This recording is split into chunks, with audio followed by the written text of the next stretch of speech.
গঙ্গার তীরে সন্ধে নামছে, মৃদুমন্দ বাতাস, পশ্চিমে আকাশ রক্তাভ, পাখিরা কলকাকলিতে মুখর বাসায় ফেরার পথে। ধীর নীরব চরণে রাত্রি নামছে। রাত্রি নামছে ভবতারিণীর মন্দিরের বাগানে।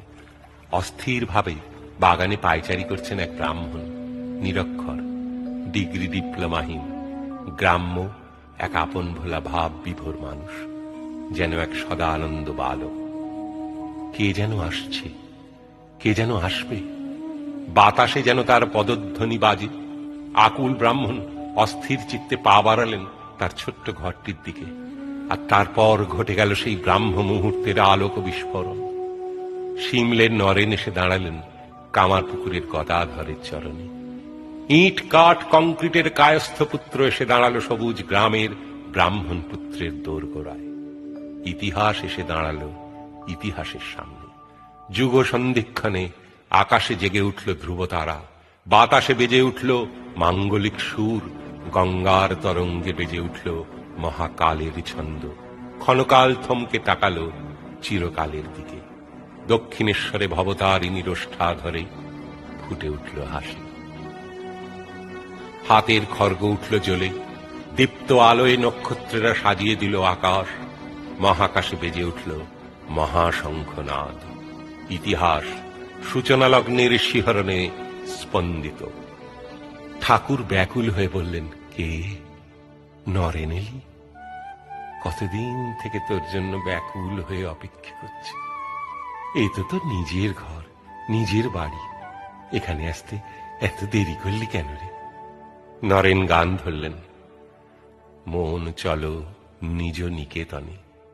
সুরে, আবেগে, চোখের জলে ভেসে গেল সমাগত সন্ধ্যা। এরপর বিজয় রথ ছুটল ঠাকুরের।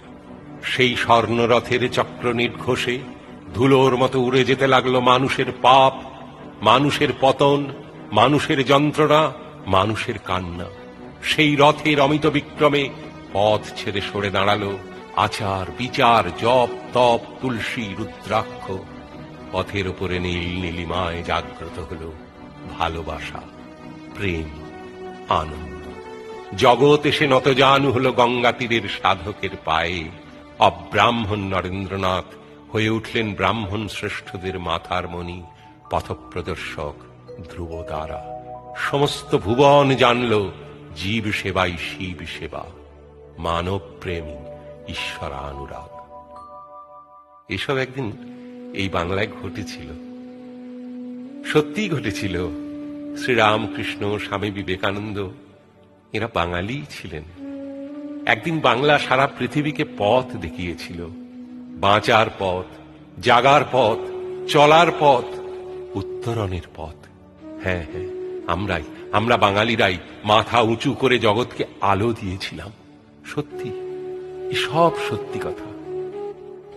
আর আজ মন্দির আছে, মূর্তি আছে, মন্ত্র আছে, নৈবেদ্য আছে, নেই সাধনা, নেই আরাধনা, নেই পূজা, শুধু পতন, কেবল অধঃপাত, কেবল হাহাকার, শুধু মৃত্যু, শুধু দীর্ঘশ্বাস আর হুল্লোড়, মোচ্ছব।